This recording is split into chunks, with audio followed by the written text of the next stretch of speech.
So yeah, I remember the first time I met you, we were on the cruises. Yeah. And that would have been, I think that would have been back in 1997, maybe even earlier, but I think around 97. And the first cruise I did with you, we were in the Med. And I remember I came in to watch you. You were on the stage. I think you were on in the afternoon. And I thought, this guy is funny. And I think you saw me perform that next evening. And we kind of you came over, loved what you did. And I said, I love what you did. And that was it. We kind of... Fell in love with the sound of it. Yeah, we did. It's a long story, but yes, we did. But I think... That was a joke. We didn't fall in love, really. I think they know that. You're too young for me. So I think during that period of time, I think when you're on the cruises as well, you're looking for, Crumpet? No. Well, Chris. I do beg your pardon. You realise it's on a high level to me. I think when you're on the cruises, Yes. and you sort of, it's just you. There's you, and that's it normally. And so friendship and companionship while you're on those things, it's important. Otherwise, you're basically on your own. And Chris and I forged a good friendship, and we had a lot of laughs. I mean, culminating in one of my favourite memories, which was our trip to Pompeii.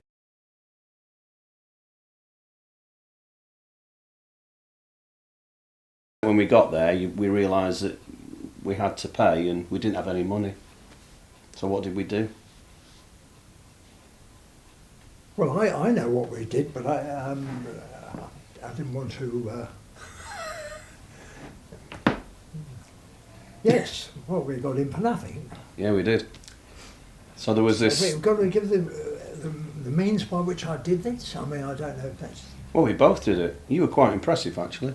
So we decided that we're going to break into Pompeii because we didn't have the money to get in. Yes. It was quite expensive from memory.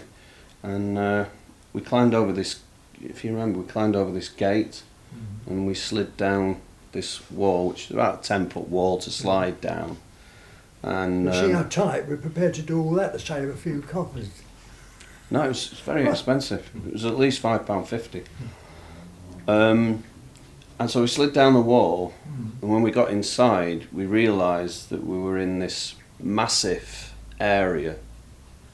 And I think it was like a conservation area, and we went to get into the main body of Pompeii, but we couldn't get in because there was a massive iron gate blocking our way. So I said, we better get out of here. So we went back to the wall that we'd slid down, and we couldn't get up it. So we had to shout for help. And did we not get into Pompeii? Yeah, eventually? we did. Yeah.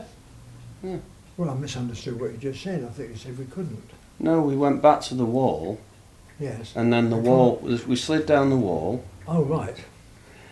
And then we couldn't get back out, so we went to the gate, and Chris started shouting, and so I joined in shouting, over here, over. And this security guy came over to us basically, and that was the point where Chris started pretending that he was what do you call them? You have to help me here, Chris. Well, I don't know what this. I'm trying to work out what this is. Archaeologist. I mean, the only sort of I know all this business, but you have so we pretended to be archaeologists. Yeah, he sort of like flicked his hair up at the side. Rung a bell now. Yep, okay. Yeah, pretended to be. Did I sort of pretend to be a professor? Was that? That was another time. That was another time. Yes. Okay. He pretended to be lots of things, which were very funny. But the archaeologist, I think, was my favourite. Yes. Because we then. Well, we got in for nothing. Well, yeah, but the security guard didn't look very happy. He was Italian, and then Chris started talking to him in broken Italian. I was crying, laughing, as he was pretending to be this archaeologist, and the guy let us out, because he sort of, yeah.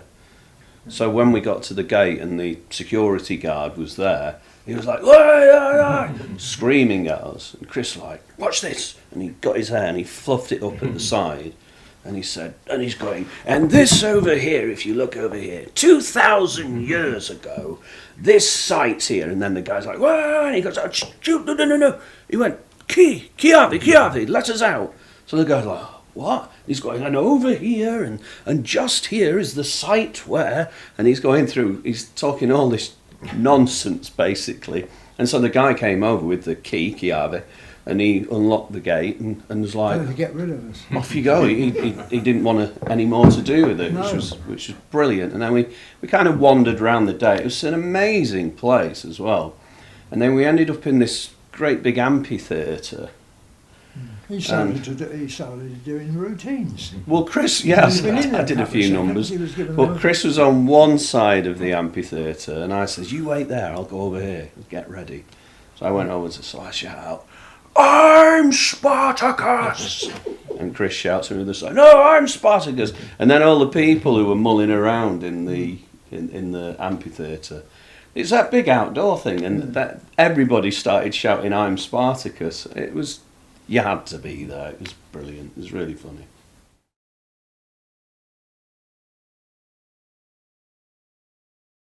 Oh yeah, we did. A few times, didn't we? We did a few things. Yeah.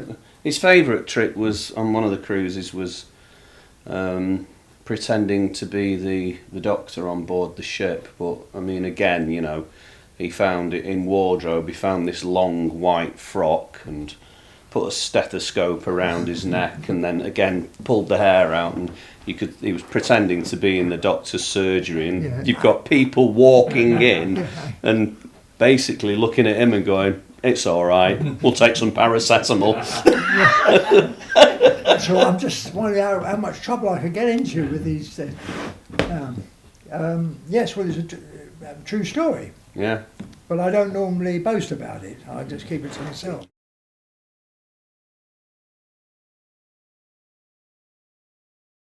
Yeah, well, pretty much every time I've been over to the island, we didn't stay last time, but we came and visited Chris and Chris, Dean. And yeah, so it's always nice to see him, because, you know, he brings back lots of memories from back in the day when I was doing the clubs and doing the cruise. I mean, I do the cruises now, but it's a different type of thing, because back then, you know, I was in the bottom cabin with a window this big, and now we get looked after really well. But yeah, I mean, it's just lots of great memories. I remember the good thing is that, you know, you forge these friendships. And Chris and I hadn't been in contact for a long time, and then all of a sudden, I can't remember how it happened. I sent an email. Yeah, that's right. Christine sent an email saying, you know, we've seen you on the Isle of Wight, and because it's funny, because I've been trying to find him. I've been trying to, you know, connect with him and couldn't. And then all of a sudden, out of the blue, Christine got in touch, and I was like, oh, that would be marvellous to see him. So when I did get to see him again, it was a lovely moment, because it'd been such a long time. You know, and these memories, these turns everything into a joke, as you can see. But these memories, you know, from back in the day, they you know, they're compounded when you reconnect with people after a long period of time.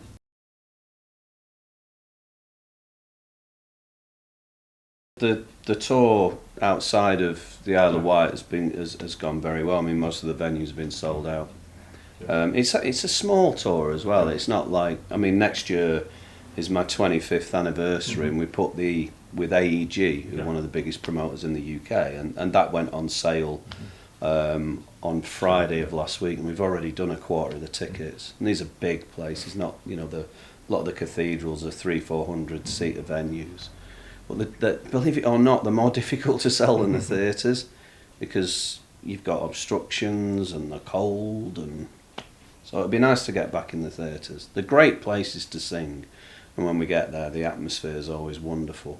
But some of the places, you know, some of the big cathedrals in particular, where the acoustics are incredible, and you've got 7, 8, 9, 10-second delays, and you're singing the big arias, that's fantastic.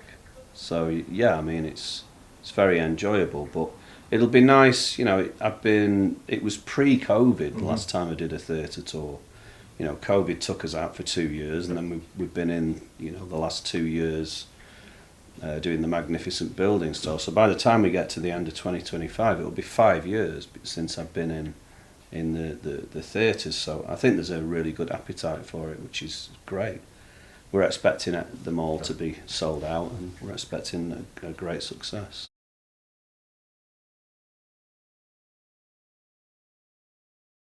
Yeah, I mean, my health is good now. You know, it's I'm happy, healthy, and doing what I enjoy more than anything in the world. And it's nice to be here with my friend as well. So. Even though he's not very well. Pardon? Even though he's not very well. Yeah, no, but I don't, you know. Go on. I've come to see him. You know, that's it. And good memories, great memories. Yeah. Well, thank you. I mean, I'm very mindful of you on stage tonight. I've come to see Chris, and you know. So where you actually? If Chris wants to talk about his health, then Chris can. But